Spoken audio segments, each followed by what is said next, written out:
الحمدللہ، اللہ تعالیٰ کا لاکھ لاکھ شکر ہے کہ مالک الملک نے اپنی یاد کی توفیق اور موقع عطا فرمایا۔ حاضرین محترم، موڑا شریف سے ہم لوگ یہ ذکر کا تحفہ لیے ہوئے یہاں برطانیہ میں شہر شہر رہے ہیں، آج بیڈفورڈ میں آئے ہیں۔ اللہ تعالیٰ نے احسان فرمایا ہے کہ اس مسجد میں ہم سب اکٹھے بیٹھ کر اس کا ذکر کریں، اس کی بارگاہ میں عاجزی کریں۔ اور ٹھیک ہے، کافی بات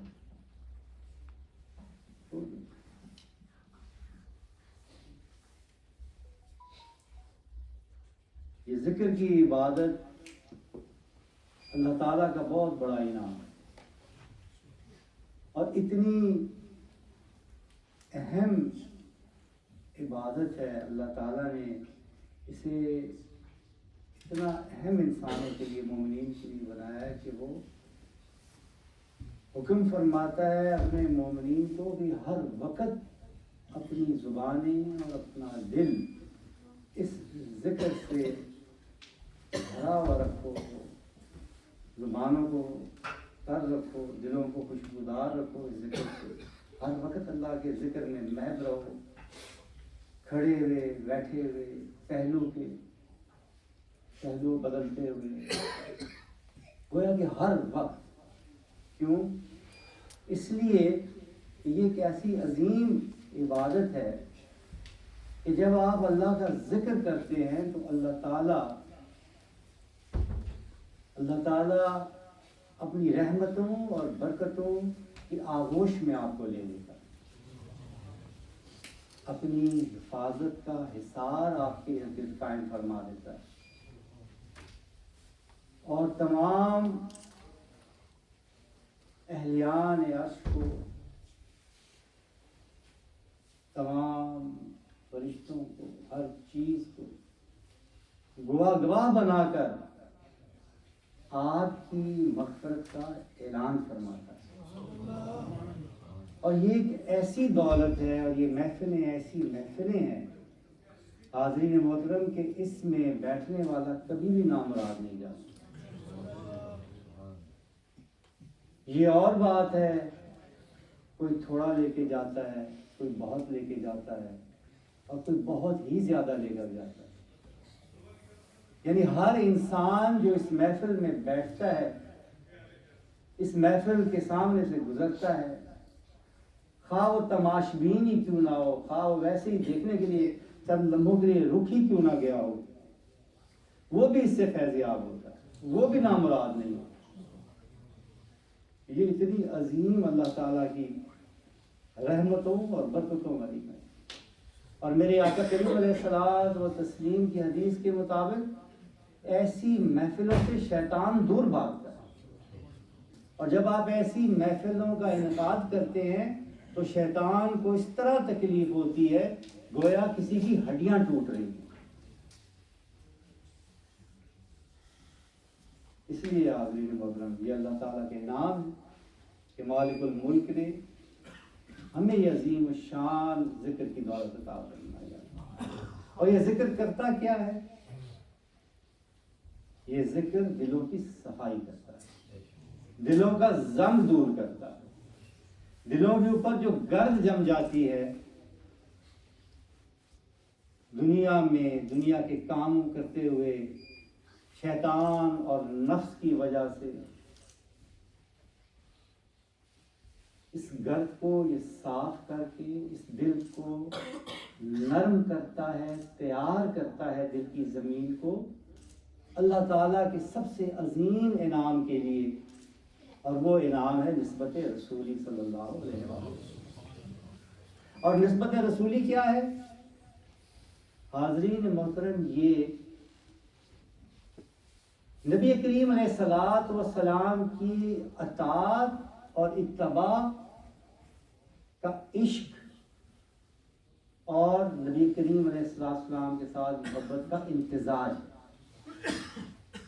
جب ظاہری اتباع اور اطاعت دل کی گہرائیوں میں اٹھنے والے عشق اور محبت سے مل جاتی ہے تو پھر اسے کہتے ہیں نسبت رسول.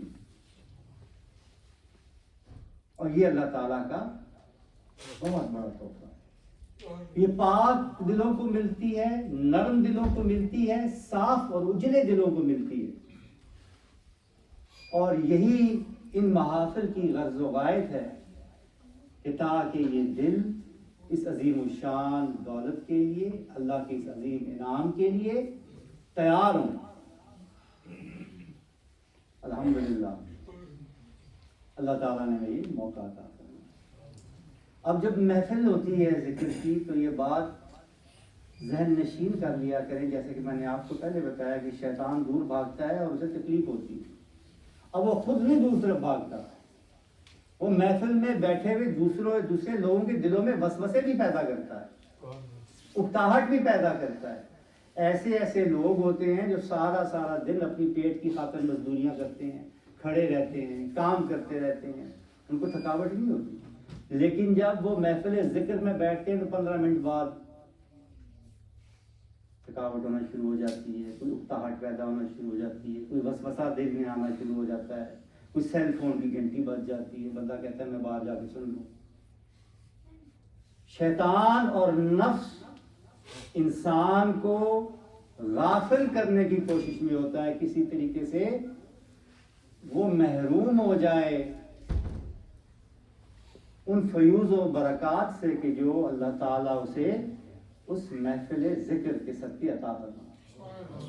اس لیے وہ اسے کسی نہ کسی طریقے سے چاہتا ہے کہ وہ اس سے غافل ہو اللہ کے ذکر سے, اور دور بھاگی کہاں آ گیا, میں تو اتنی محنت کی ہے اسے دوسرے راستے پہ لگانے کی, ڈسٹریکٹ کرنے کی, دنیا کی طرف اس کی توجہ کرنے کی, پھر آ گئی اس میں بیٹھ گئی.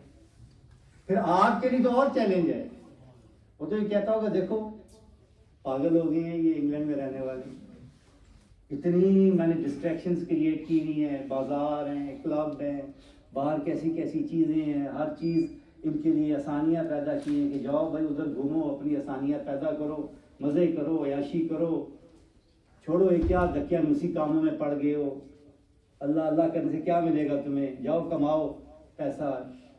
تو یہ پھر بے وقوف اتنا نہیں سمجھا کے پھر آ کے ادھر بیٹھ گئے مسجد میں, تو اس کو تکلیف ہوتی ہے اور وہ کوشش کرتا ہے کہ آپ کو ایک پھر لاسٹ ٹرائی یا اس کو پھر نکال دیں کہاں کے بیٹھے.